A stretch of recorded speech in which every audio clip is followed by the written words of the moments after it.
support it because the Atlanta Archdiocese thinks it's important. And it was written by Pope Francis. So there's a little lineage here that we're trying to connect the dots with. And we have members of our creation care team here, and we'll introduce all of them in a few minutes as well.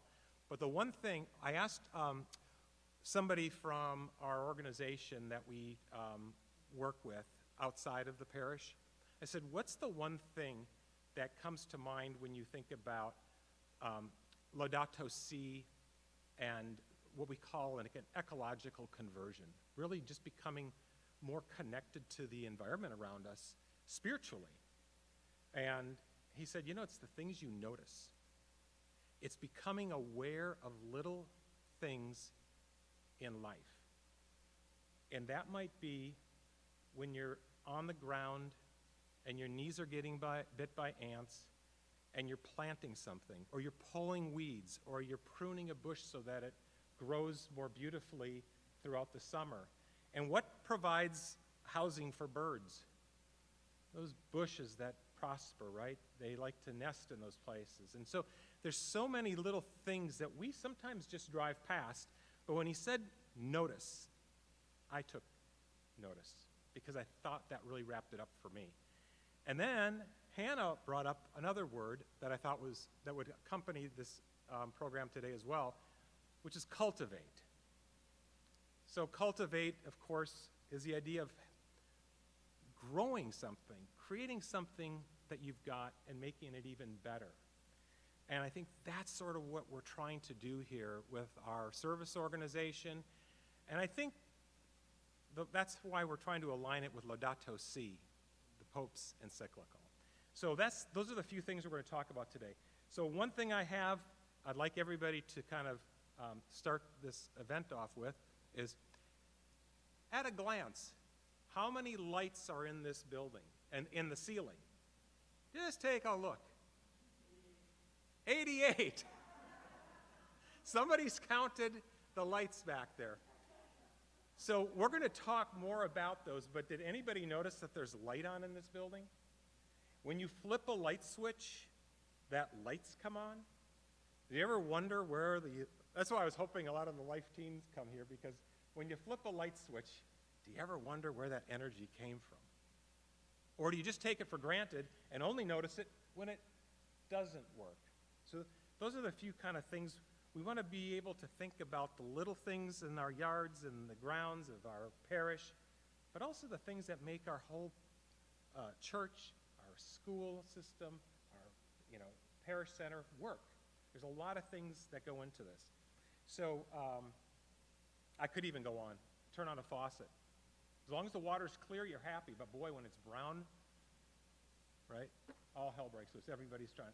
Whose fault is it? We're pointing fingers at each other. So let's go to the next slide. So we pulled out a few words, things that I've heard from members of our creation care team. These are some of the words that have come up while we've been working on projects, and not just creation care team members, but a lot of volunteers who've come out as well. I think there's been a lot of learning and a lot of teaching. I mean, I've seen a lot of the youth learning to dig holes and plant trees, shrubs for the first time. Using soil mix to make sure the roots have some food to help them survive that transition. Watering, connecting 3 hoses together and trying to get them down to that prayer garden area. And of course, we want to grow spiritually. When I met with Father Miguel and I asked him, can we start a creation care team here? The one thing he said to me was, it's really important to do things like this, but it's really important to always emphasize the holiness of everything we do. And I always remember that. The things we do it's really helpful to have a spiritual component, something that creates mindfulness of what we're doing. And yes, when you're after that one weed, that seems like everything. And then all of a sudden you realize the plants around it are going to thrive more because they're not chasing for the same water sources. And there's a reason we do certain things, right? So the last item on that on the left-hand side is the word pray. And so what I thought we would do is start off with a nice prayer. And we're going to connect the prayer. We're going to have Carla, one of our team members, lead us off in this prayer. And not only is Carla going to come up and lead us with our prayer to kick things off, we're going to be followed up with Maria here. She's going to give a nice address as well. So Carla, would you like to join us? You can add an ad-lib as well. Whatever you have prepared. Oh, this is Yeah, what that's perfect. That's perfect. That's different. There. You can do this one. Oh, I said it's optional because she's going to do the Spanish version. oh, okay. Yep. Cool. Yeah. Hi, guys. Thank you for joining us. Glenn, everybody, this is a prayer that is part of Laudato Si and written by Pope Francis. So let's pray. In the name of the Father, and the Son, and the Holy Spirit. Amen. This one's different than the one up there. This one's, okay. All-powerful God, you are present in the whole universe and in the smallest of your creatures. You embrace with your tenderness all that exists. Pour out upon us the power of your love, that we may protect life and beauty.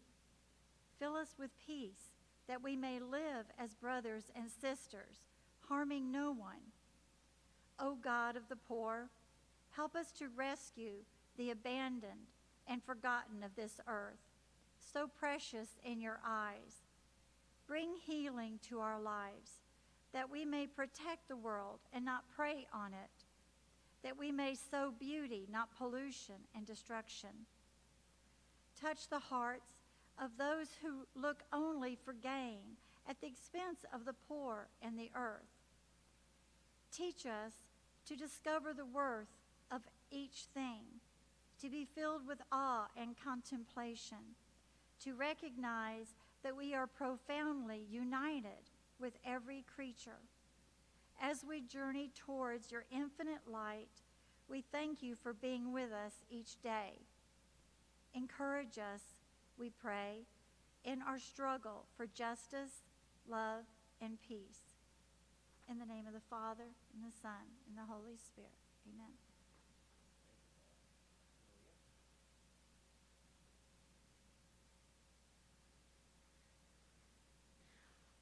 Buenas tardes a todos, bienvenidos. Vamos a hablar hoy sobre el Laudato Si que nos los dio el Papa Juan Pablo II y vamos a abrir en una oración. Entonces, en el nombre del Padre, del Hijo y del Espíritu Santo. Amén. Señor, por favor, agárranos en tu luz y en tu mente. Ayúdanos a proteger toda la vida, para que nosotros podamos estar preparados para el futuro, para poder traer a tu reino a nosotros y traer la justicia, la paz, el amor y la belleza, para que toda la gloria sea tuya. En tu nombre te lo pedimos. Amén. En el nombre del Padre, del Hijo y del Espíritu Santo. Amén. Gracias.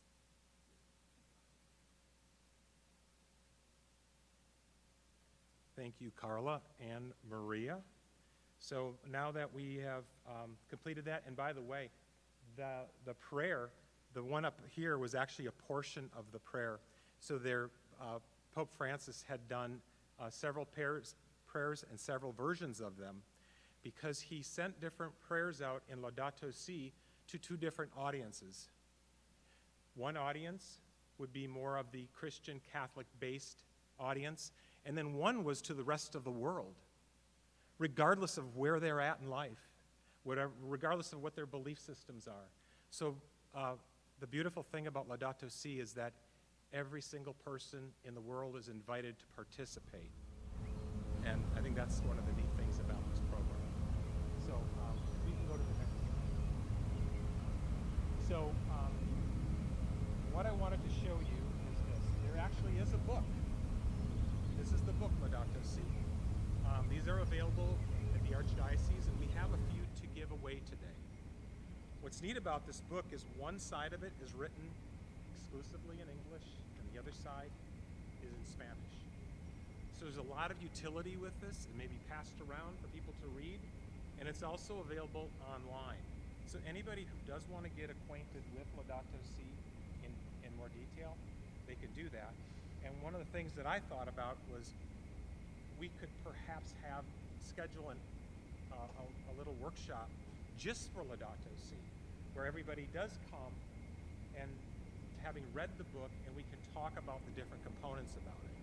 And that will help, I think, people get a little deeper understanding of maybe what we're trying to do even at Creation Care Team. So that's something that I've got a list of some things we can look forward to. All right. So something else, everybody's going to leave today with something. We have something to literally plant some seeds for the future of our little planet here. Carla and Becca have helped with that, and we're appreciative of that. We have some folks that are going to do at the end.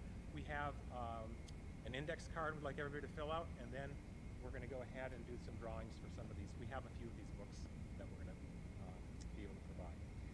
So that said, this is one of my favorite quotes from Laudato Si, because it comes from, I think we all know who Saint Teresa is, right?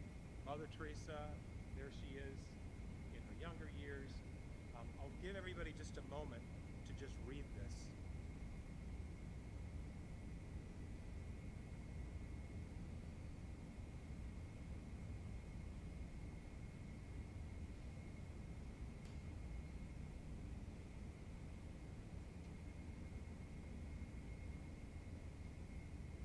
Small gestures. It comes back to those small gestures again, the things we talk about noticing, not just with the people that we interact with on a daily basis, or somebody you might even see in a parking lot or a store or somewhere, anywhere. Have you noticed a nice gesture out there? Have you noticed somebody doing something nice? Have you done that gesture? Do we treat the environment the same way with nice gestures? So the connection with the ecology side and the human side is really what we're trying to bring a new level of ecological conversion to our souls. So this is part of nurturing our who we are spiritually. So this is where we were going to have a video clip. I don't think it's going to work here because our sound wasn't working. Well, we could try it out later, maybe if it works. It's a 10-point overview of Laudato Si from Father Martin, who does a really nice job explaining it. But I can share all of that with you in links after as a follow-up. But let's go to the next slide. It is interesting that Pope Francis has made noise with even people in the media, in the sense that anybody who has ever read a newspaper, anybody still get a newspaper besides me? There is a comic strip called Mutz. And Mutz is really a great comic strip, because if you're ever doing a presentation, you can find something in Mutz about animals, people, plants, environment. It's a very sensitive comic strip. And it's in over probably almost 800 newspapers in the world. And one day they featured this quote from Pope Francis. And it's about connected, because all creatures are connected. And I love that word connected, because that's what we've been trying to do with Creation Care. We'll go to the next slide.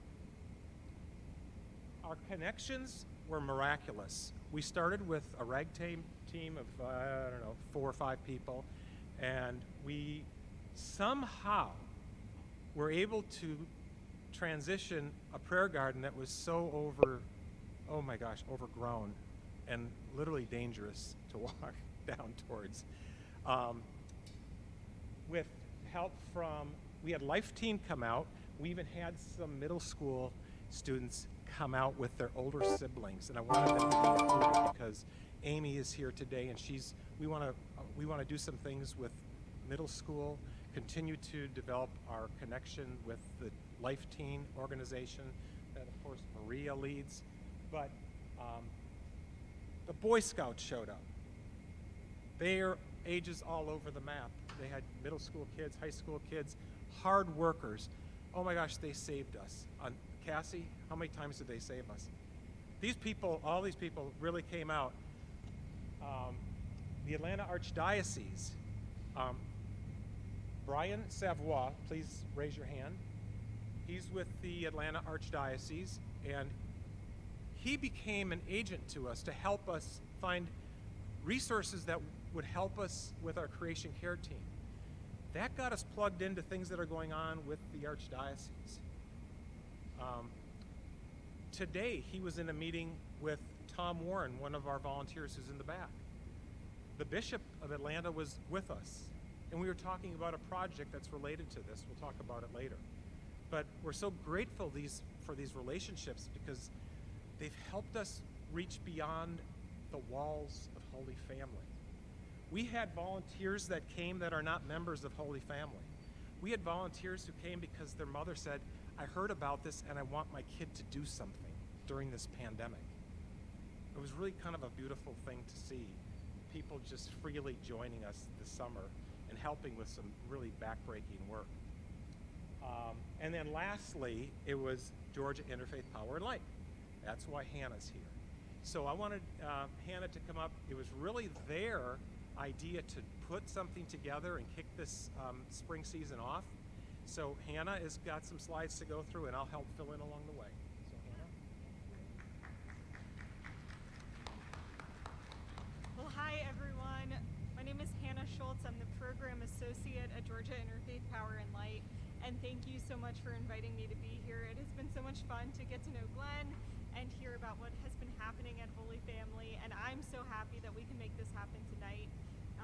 And I got the chance to get here a little bit early, and we walked down to the prayer garden, so I was able to see your beautiful grounds.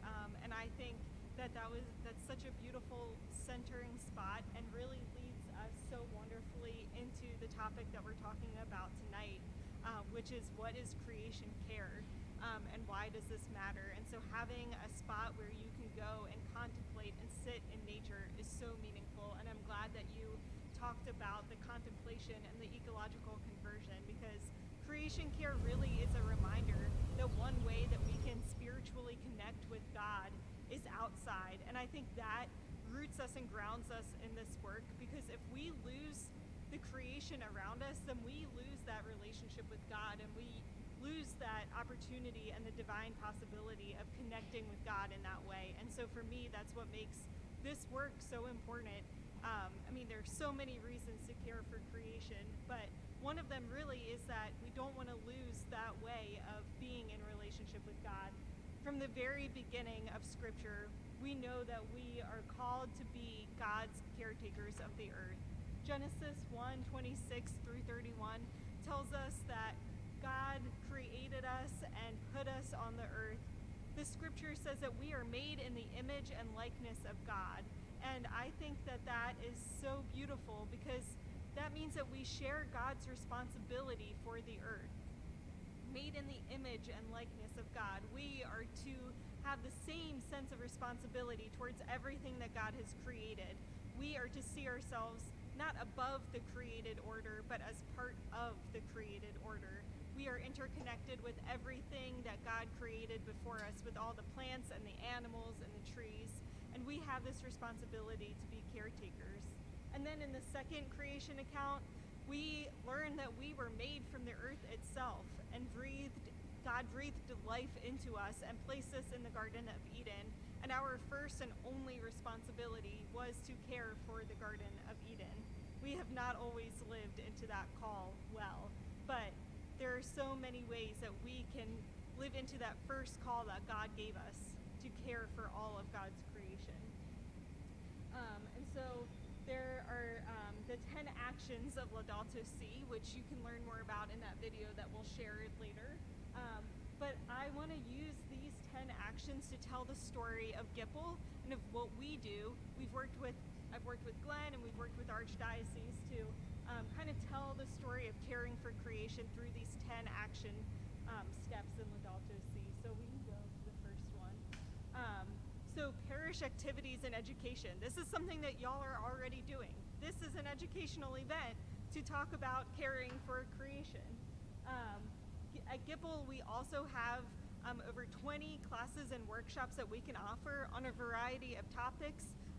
So we offer some classes that really dive into the scripture and give a theological basis on why this work is important.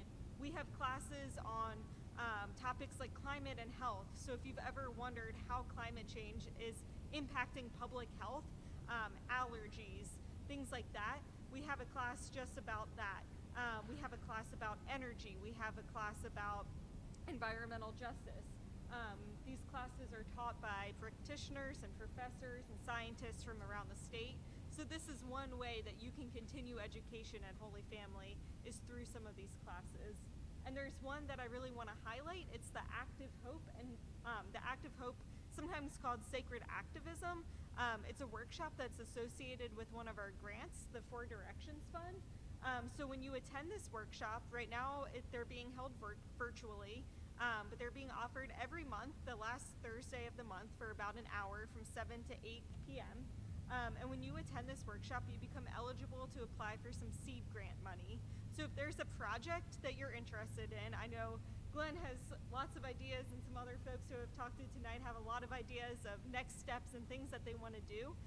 If you're looking for some extra money to help fund a project that's going to better the community, attend this workshop, and then you can apply for some extra grant money. So I think that's a great workshop to take part of. And this workshop talks about eco-grief, which I think is a really interesting topic. So like the ways that I don't think we always let ourselves feel like the sorrow and the sadness we have about creation and what's happening to the world around us. And this workshop kind of lets us tap into those emotions and talk about the things that are breaking our hearts right now, and helps us move from a place of grief and despair to hope. And it's supposed to help you envision something to do for your community to address and lean into that hope. We also have a creation care coaching program. So I know that you have a pretty well-established creation care team. We do offer 12-month strategic planning and coaching. So if you're interested in working with a GIPL coach, we can help you kind of identify those priorities and action steps and walk through what that would look like in terms of making things happen here. It's kind of just a way to provide some extra support and structure. The second Laudato Si point that I want to talk about is energy conservation and efficiency, because this is something we care a lot about at GIPL. So we have a PowerWise program, and I know Holy Family has participated in PowerWise, and in just a minute Glenn's going to share what that looked like and the things that you have done to make your building more energy efficient. But this work is so important for creation care. The inefficient use of natural gas and coal and these inefficient energy sources are making up more than 30% of greenhouse gas emissions in our atmosphere. So by investing in energy efficiencies and renewable energy like solar, you're really helping to reduce your carbon footprint, and you're also saving on energy costs. So we have two programs to help with this, the PowerWise program and the SolarWise program. And I'm gonna let Glenn talk a little bit about that. So, yeah, this is a true success story. We were, when Creation Care started, we got together, we got to meet with Kathleen and Patrick, and the lights above, which I asked the question, how many are there? 88. Half of them were burnt out, and the cost of replacing them was really expensive. Patrick had to rent a little lift, and then it was expensive and kind of dangerous going up there and swapping these bulbs, and the fixtures were even not working very well. So bids went out, the project was pretty expensive, but the bottom line is we had an energy audit that came in. Georgia Interfaith Power and Light came here and did this with us. They sent an engineer over here. They looked at the whole building structure. They not only on the energy side, on the water audit, they went around and flushed every toilet in this facility to see the water flows and to see where we could save money. Brian even did that with us. He was able to see faucets go on and really work our campus and see where we could reduce costs and drive efficiencies. And we ended up replacing all of these fixtures here, and I see where it says the benefits. 90% reduction in lighting energy. So we were wasting almost 95% of the energy to drive the light from those old incandescent lights that were up there that created heat. So just think about it. All those light bulbs were generating heat and warming up our ceiling while the air conditioning is on, trying to cool it. Well, we are able to reduce by 90% by doing this. Not only that, but we received a $3,000 grant from Hannah's organization. And Patrick, very cleverly, took our invoices from the cost of this transition, went to Georgia Power, who's our provider, and received an energy rebate of about $1,300, Patrick. So we really saved about $4,300 for the parish here and upgraded it all at the same time. And there's other things like that that were discovered in these audits that we're going to work on over the next year or two that we can continue to make changes with as well. So, this is the other part. So, you can bring this knowledge home. Has everybody here done an LED swap in their house? If you have, if you haven't done it, Home Depot has a deposit when you walk in. You can just take your old, expensive energy, light heating light bulbs and just put them in that box and buy the LEDs, and you will convert your house. Go ahead to the next slide, because this is an example. If you have Georgia Power, they have a website, and you can actually, it kind of leads you through. Get an assessment, like we did. You can ask for an assessment at your home.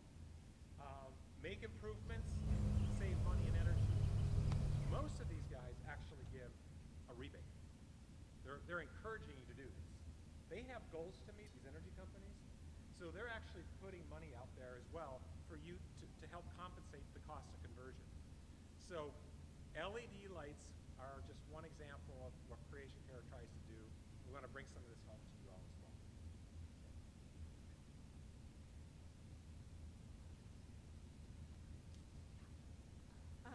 So 3 of the Laudato Si actions are purchasing and recycling, transportation, and buying and sharing food. And so I want to take this opportunity to talk to you all about Drawdown Georgia. Can I get a show of hands who has heard of Drawdown Georgia and what they're doing? Okay, great. Well, I love to talk about Drawdown Georgia. So they are a statewide initiative that is working to reduce carbon emissions in Georgia by 1/3 by 2030. And Drawdown Georgia has grown out of a global movement called Project Drawdown. Glenn has the book. It's a best-selling book. It's incredibly comprehensive, as it says. And I just want to point out something to validate what we're doing.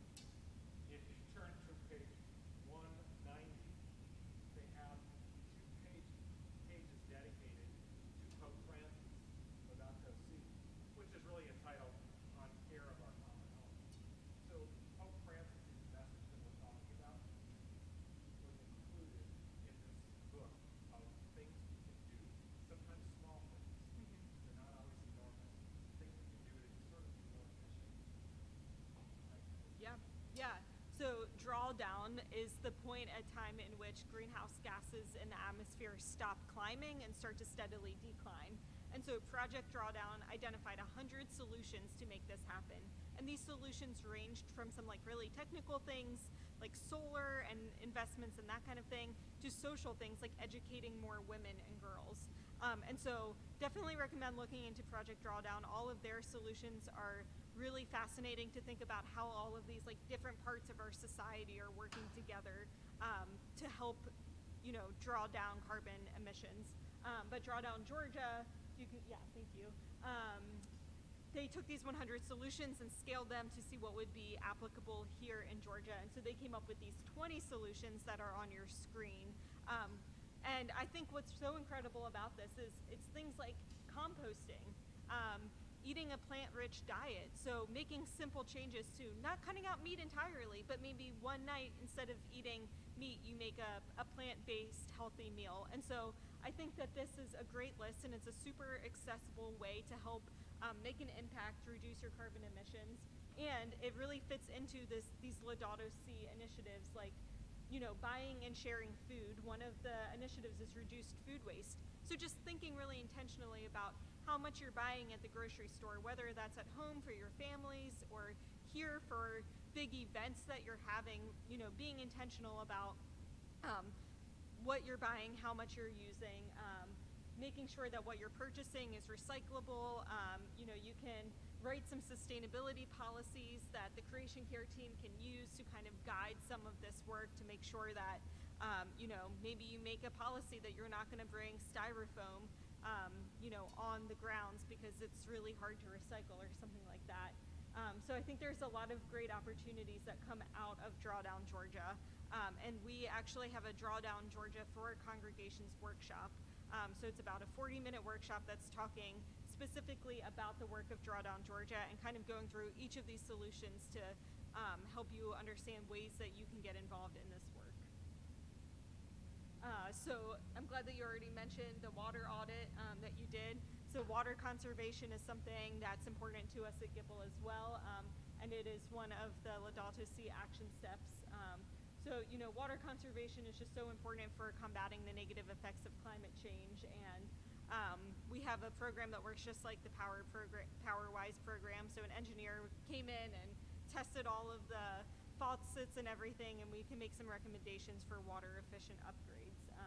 I think this is so important, even little things that you can do at home as well, like turning off your faucet when you brush your teeth. And you know, whenever I wash dishes, I try to like fill my sink with water so I'm not leaving the water running while I'm washing dishes, and little things like that. And yeah, creating sustainable landscapes. I'm gonna let Glenn talk about how you've done that here. Yeah, these are just a few pictures. So here's an example. Creating, this is another one of the action items. We have a list of 10 things. These are people in motion. These are some of the scouts that have come out. If you've all seen the parking lot areas, you see all the trees. Some of them are bigger, some of them are new. The scouts have done a ton of them, a lot of them. Ted Kobeck started it years ago with a group, but they're still doing it. These guys are hard workers. A lot of these same people have showed up in our back prayer garden and helped us out. Next slide. Ground shepherds. Lynn, right here. Say hello to Lynn, everybody. She really deserves a round of applause.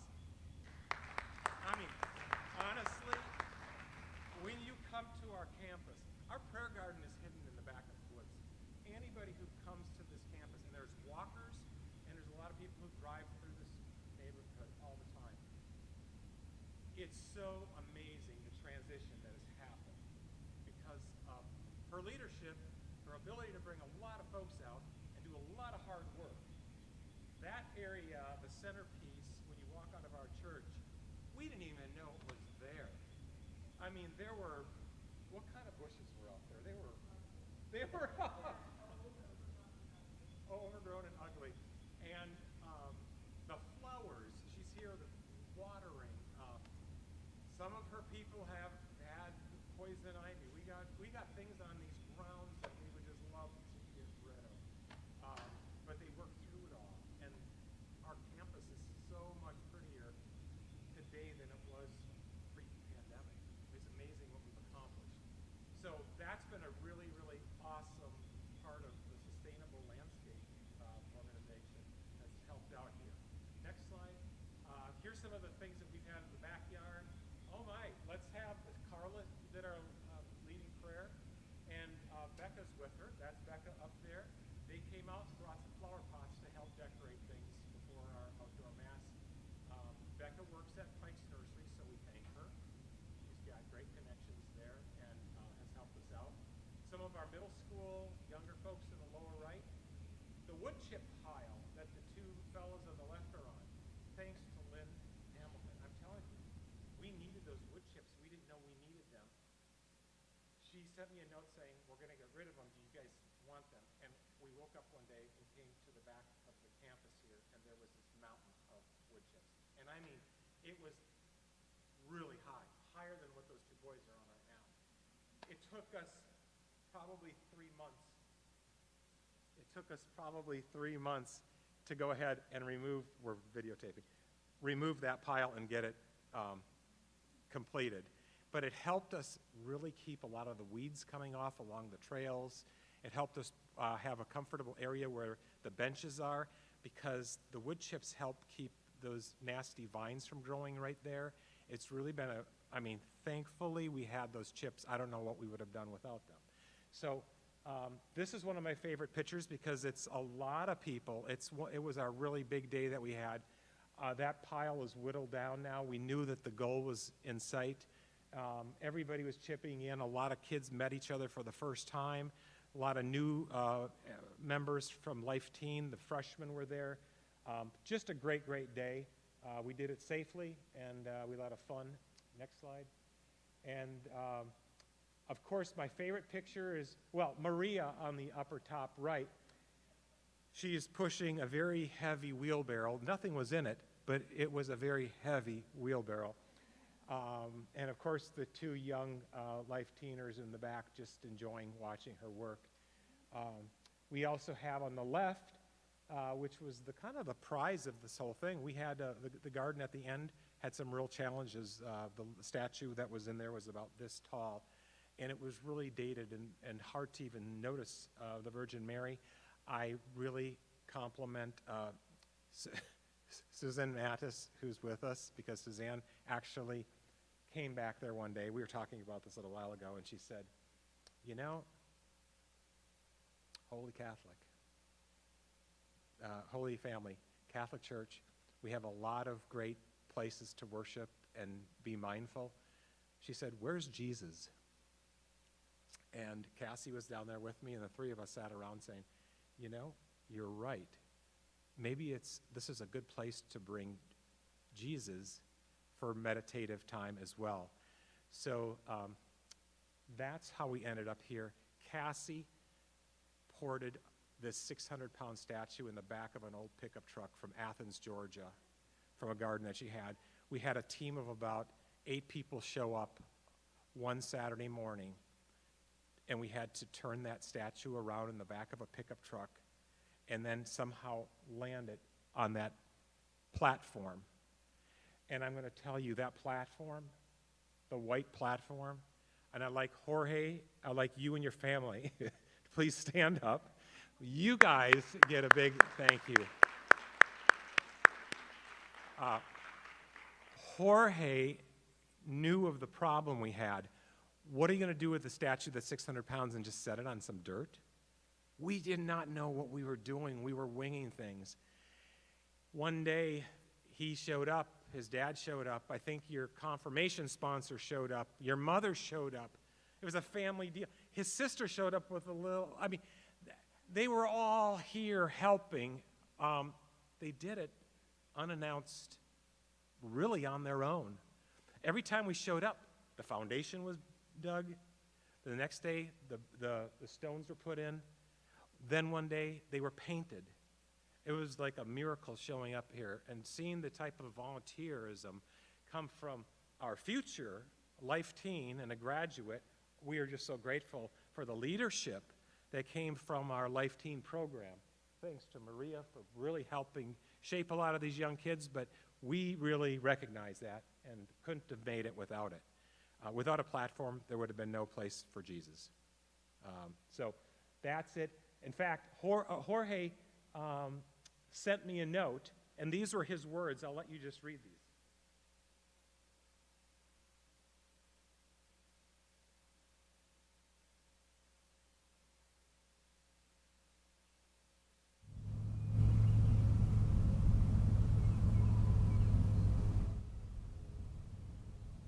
So the last week, as we talked about when we started, we talked about the connection of all of our organizations here, the volunteers and the members of the parish and people who are not even members of the parish. That so much really hits it on the head. So I couldn't write it any better. So I just love this, and I hope we can use this quote in the future because it really is meaningful. Next slide. All right. So then, Hannah? Yes, So one of the Laudato Si action steps is assisting climate vulnerable populations. And I think this work is so important. At GIPL, we like to talk about how all justice work is intersectional. And so caring for creation is not just about caring for the earth itself, but it's about caring for brothers and sisters in Christ and those who are most affected by climate change. Environmental justice is the idea that all people and communities, regardless of race, color, national origin, or income, have the right to equal environmental protection under law and the right to live, work, and play in communities that are safe, healthy, and free of life-threatening conditions. So this really grounds a lot of the work that we're doing. We have an Environmental Justice 101 workshop, and we do a lot of policy and advocacy work, which I'll also talk about in a little bit. But we believe that we love thy neighbor by engaging in these practices that assist vulnerable populations and in recognizing that creation care is about all of the people, and again, in this interconnected web, the ways that we are interconnected to each other as humanity, and the ways that we're all being affected by climate change. So that leads us really nicely into political action, which is another one of the Laudato Si action steps. And again, something that we do a lot at GIPL is policy and advocacy work. We believe that policy change is our moral and religious duty. We have an Advocacy 101 workshop, so we can teach you about the legislative process. We can teach you how to set up lobby meetings with legislators and congresspeople. We can help you run some letter writing campaigns. So if there are particular policy issues that you want to get involved with, that you want to learn more about, we can tell you kind of what's happening either at the local, state, or federal level, and ways that you can get involved in making change. Even though there's a lot that we can do as individuals, we know that there are just some systemic problems that can't be solved outside of policy work. And your voices are incredibly powerful. One example of the kind of policy work that we do, it has to do with coal ash. Are y'all familiar with coal ash? See some nodding heads. So it's the sludge-like waste that's left over from burning coal for electricity, and it contains a lot of toxins like mercury, arsenic, and other heavy metals. Coal ash ponds are next to coal-fired power plants, and the map on the right shows where all of the coal ash ponds are in Georgia. The blue dots are the coal ash ponds. There are about 29 coal ash ponds in Georgia. And the red dots are the landfills that accept coal ash. And so the diagram on the left shows a little bit about how coal ash, it sits in these unlined ponds and it leaks into the groundwater below, and it often gets into domestic wells and into drinking water. And so this is a big environmental concern and a public health concern. About 19 of the coal ash ponds are currently being excavated. That's what we want to see happen to all of them. So ideally, all of the ponds would be excavated. The coal ash would be taken away from the ponds that are sitting in aquifers and next to our water systems, and the coal ash would be moved to these landfills and put in dry lined pits where they can't leach into the groundwater and into drinking water anymore. But about 10 of the ponds have cap-in-place permits. So that basically just means that Georgia Power is planning to leave the coal ash where it is submerged in aquifers and sitting below the groundwater, and they're just going to put a cap on place, and they're going to monitor the local groundwater nearby to make sure that nothing is happening. But that's not what we would like to see happen. That's not going to solve the problem, because as long as the coal ash is left sitting in these unlined pits, it's going to continue to leak into our water systems. And just to note that there's a coal ash plant here in Cobb County, Plant McDonough. So there's a coal ash pond, and this is one of the ponds that has the cap-in-place permit. And so I think that's important for y'all to know, that this is an issue that's not, just affecting the state. This is really a local problem as well. And so we do a lot of advocacy around coal ash, and we'd be happy to talk to you more about that and some action steps that you can take on that. And then I think the last Laudato Si action point that we want to talk about is making Laudato Si for young people. And so I know that the Life Teen group is one of the connections in the community partners with the Creation Care team. We have some programs for young people. This is something that we're trying to expand at Gipple as well. So we're partnering right now with Chattahoochee River Keepers, and we have a couple of cleanup options. So there are some land-based cleanups that y'all can do and some paddle trips. So if this is something, this doesn't just have to be for young people, but I think getting out on the water and doing some cleanup on the Chattahoochee watershed could be a really fun way for some Life Team members to get involved in this work of Creation Care. So that's definitely something that we can talk about. We'd love to set that up with your group. We'll also plan a hike for you. If you want to go hiking with us, that's another great way to get out in nature, again, to contemplate creation and to learn a little bit more about why this matters. I don't know if you wanted to say anything else about that relationship, but okay. So yeah, thank you so much for having me here. It's been great to talk to all of you, and thanks, Glenn, for inviting me. Well, I'm so happy you were here. You probably learned a few things. Yep. You probably learned a few things that you weren't expecting. Coal ash ponds here in Cobb County. Things like, what's the company, Sterigenics, is that it? The company that was putting things into the air, burning things, and people were living downwind of these things, and these were issues. The idea of advocacy is really not unusual for Catholics. We really do have organizations that speak up. They go to Washington, but becoming aware of it and having great training programs is just something we could do with our young people, get them involved in programs. Amy can provide one example because we did a writing campaign with her group, didn't we? Middle school kids. Amazing work they all did right before the pandemic, and all of their letters were presented to Senator Loeffler, hand-delivered to Senator Loeffler. It was really amazing to see the expressions that these young people put into their words. So it's a really cool thing, a good partnership, and there's a lot of room for us to kind of grow and expand. And you showed some grant opportunities. They're not just for Creation Care. The grant opportunities are, if you find some things that you want to do, for example, Lynn, with the ground shepherds, there's some grant money we could apply for. And I mean, those are some really neat things to do. This is for the community. It's for all of us to do.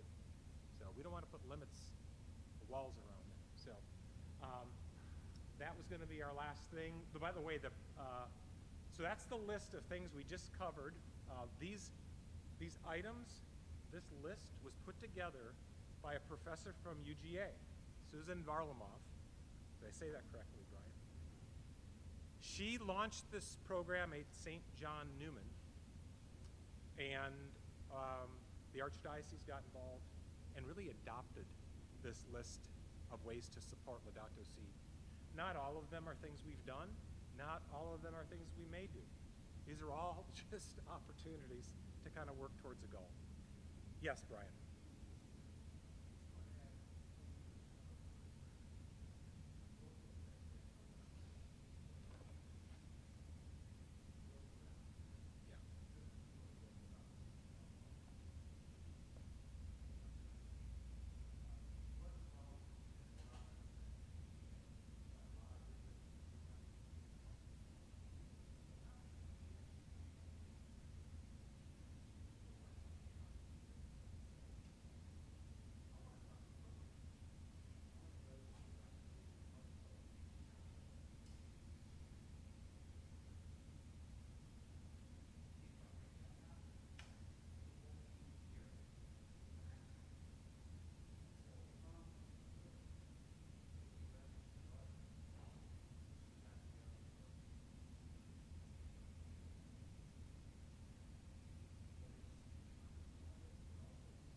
we just picked these up today.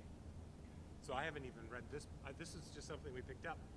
It was at the Chancery off Cobb Parkway there. So I will just add one more thing. We had the energy audit, we had the water audit, and a solar audit. And just so everybody knows, because you may have heard this, we're looking at solar. We're not doing solar. We're evaluating it. And we're doing it, it started off with Tom Warren, who joined our team, and he has, let's call it, legal background. He's an attorney, and he works with solar contracts. He understands the ins and outs of it, the pros and cons of it, the gotchas. Well, long story short, we started just looking at this just for the sake of looking at it, and we ended up meeting with the Archdiocese today because they're really now, it's almost reversed. They've liked what we've done here from an exploration standpoint, and they've used our model just to help create a protocol for some evaluation process. Again, the day that they decide whether we can have solar or not, there's a lot of things that have to happen. Does it aesthetically look good? Is there a return on the investment? Does it save the church money? How does it enhance our... There's a lot of things to look at, but we're looking at it because that sun that can power a lot of things is creation. It's part of God's gift. And if he says, here it is, we should look at it. It's pretty simple. So, yeah, so thank you for the clarification on this. And so that means actually that this book, once you read it, is going to help really look at opportunities that we've just discussed. So, Laudato Si week. Laudato Si is not a one and done thing. There's actually a week coming up. The Pope's asked everybody to kind of focus on this. It's great because it's the month after Earth Day month, so to speak. And there's all sorts of programs that go on. We may not all get to these programs, but you can go and type it in and see what types of things are going on. I looked at it. There's lots of organizations promoting it. We are not prepared to do it right now, but it is certainly something individuals can do. So next slide. Lastly, we may have enough for everybody, so we may not have to have index cards, but we have, everybody gets to leave with something. Carla and Becca, do you want to help get we have packets, because part of what we talked about was cultivating seeds and a place to plant them. A great way to close. So what we have are herb garden seeds, and in 60 to 90 days, they're going to be harvested, right? And you could dry them and you can use them, and you don't have to buy plastic. You don't have to buy a jar and throw it out or recycle it. You can just grow it in your own herb garden. So we have packets. If you want to hand them out to everybody, they could, there's a few different types in there. And then we have the little seed containers to start them with. So they're going to do that. We do have, if anybody in the room here, we already know Lynn, most of you are on here, but if anybody wants to be on a mailing list, we don't have a mailing list, but we'll start one. We'll include you on things that are going on.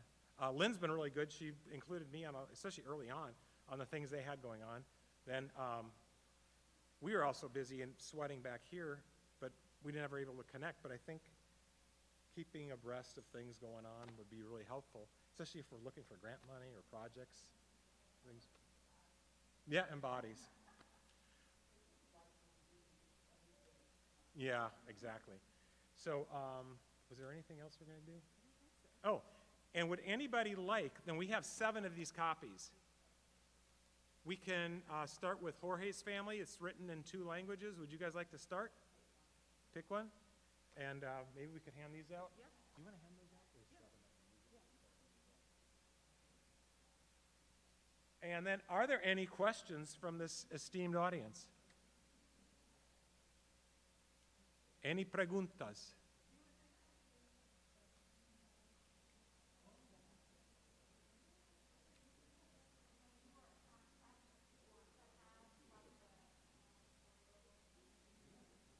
Yes. Feel free to contact me, and we can do anything. If we want to do a seminar with their organization or something that we're doing, we could set something up, and we'll work it out. Lynn mentioned that she's looking for volunteers as well.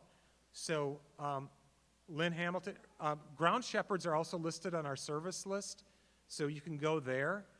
And I think anybody who's here, I'll send you a copy. I have a hard copy of all of our links, including your names on there with your organization. I got you already on that. So for sustainability of landscape.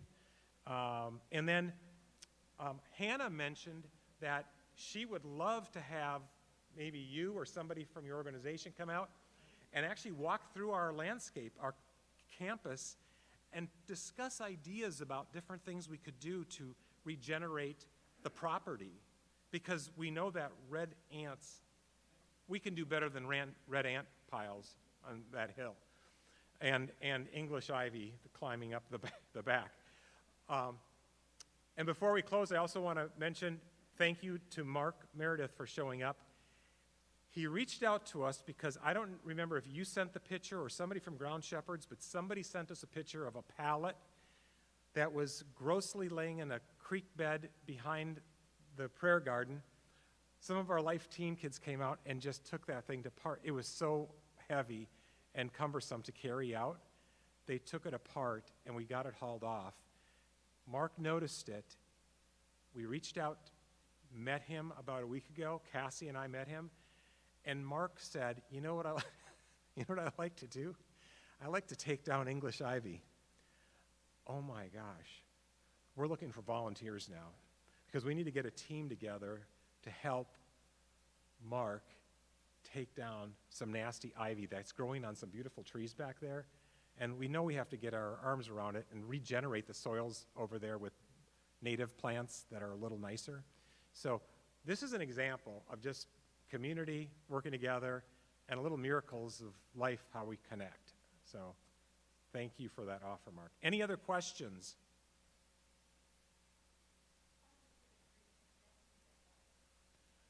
Okay, how to get a group connected. So a good way to get a group connected, what I've been doing is looking for projects, and I've got, handouts.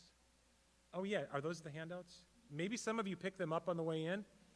If you look at the handout page that you came in with. I think it has, is that the one? I don't see a copy here. Let's see.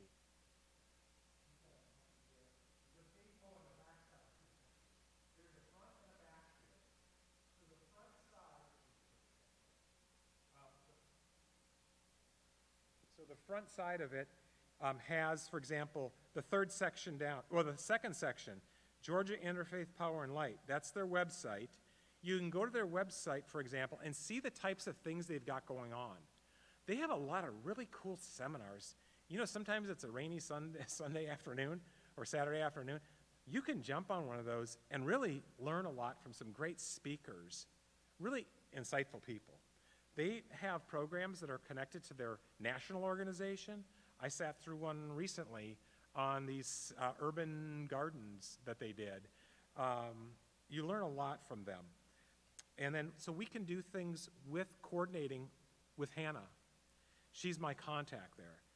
We also have Sustainable Landscapes. Creation Care, I'm the contact for that. And Lynn is the contact for Ground Shepherds. So all that land and all the properties that we've done up front.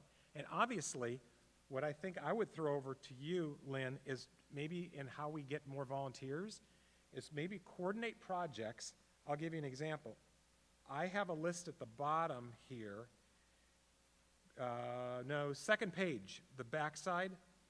Prayer Garden volunteer projects. I've just listed some things we've got to do.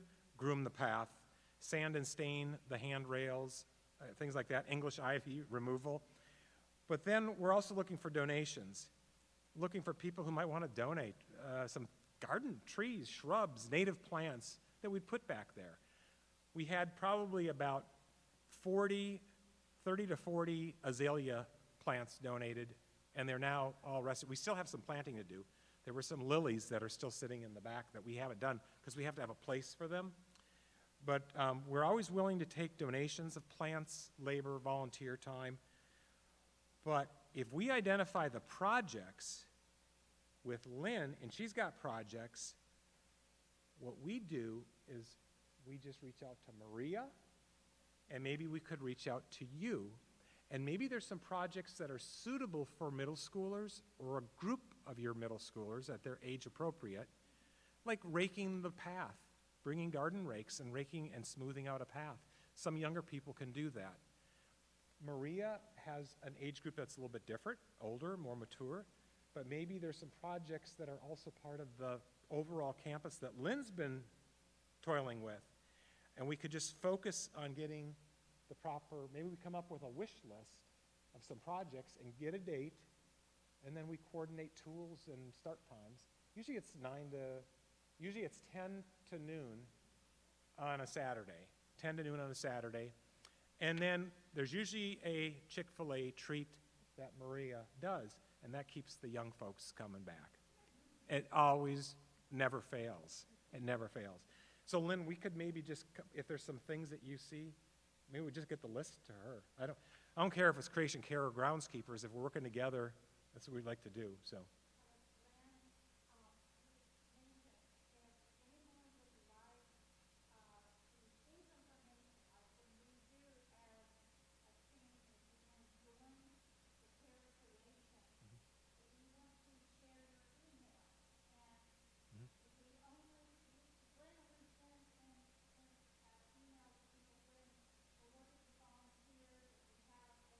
Yeah.